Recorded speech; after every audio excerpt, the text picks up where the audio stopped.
tout ce qui se crée aujourd'hui dans le monde, dans la vie, dans l'environnement dans lequel vous êtes, ça part déjà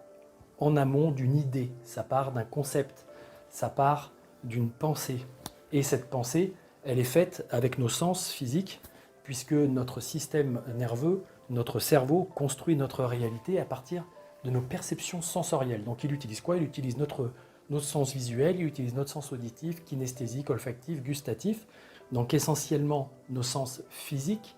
pour pouvoir percevoir cette réalité dans laquelle on vit, pouvoir ensuite en créer une vision du monde, une représentation interne du monde, qui est généralement un petit peu édulcorée quand même, puisque notre cerveau n'est pas à même de se représenter la totalité du monde avec toutes ses possibilités, avec toutes ses nuances, avec tous ses détails. Donc il crée une synthèse de cette vision, donc on appelle ça, on va dire, une synthèse cognitive, avec des biais cognitifs, avec des distorsions cognitives, qui vont faire qu'on va percevoir le monde à notre façon, de façon très subjective. On va le ressentir, on va l'interpréter et on va le vivre donc vraiment de façon très personnelle, très individuelle, même si on retrouve des choses qui vont être en lien et qui vont concorder avec d'autres visions du monde, d'autres personnes. Mais l'idée, c'est que vous avez un monde, une réalité qui est construite dans votre tête, et ensuite, à partir de ça, vous allez avoir une relation avec l'environnement, vous allez mettre en place un certain nombre de comportements, vous allez agir de certaines façons,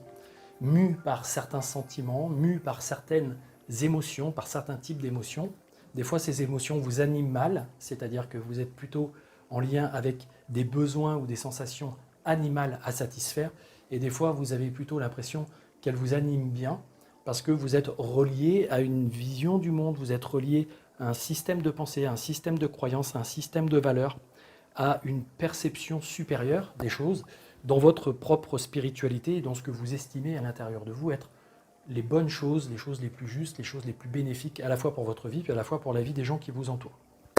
Donc, tout ça étant dit, ça remet un petit peu en place toute cette façon qu'on a de fonctionner, qui est d'abord se passe à l'intérieur de soi.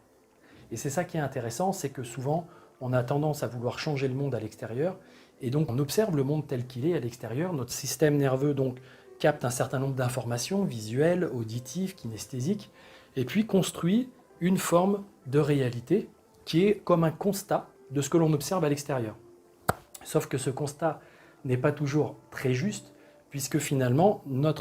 dans notre système de perception et de représentation, on filtre un certain nombre d'informations en fonction du système de croyances que l'on a construit, c'est-à-dire des connaissances que l'on a. Parce qu'il y a des choses, quand on en a la connaissance, on peut les saisir, on peut les comprendre, et puis on peut vivre les choses d'une certaine façon. Par exemple, dans le milieu financier, si vous avez acquis un certain nombre de savoirs et de connaissances dans le milieu financier, alors vous allez avoir un regard sur ce milieu, vous allez comprendre les choses qui s'y passent, et vous allez pouvoir agir dans ce milieu en fonction de ce que vous avez comme intérêt à faire, les choses. Et vous allez ensuite peut-être obtenir ce que vous voulez obtenir dans le domaine de la finance ou dans le domaine de l'économie.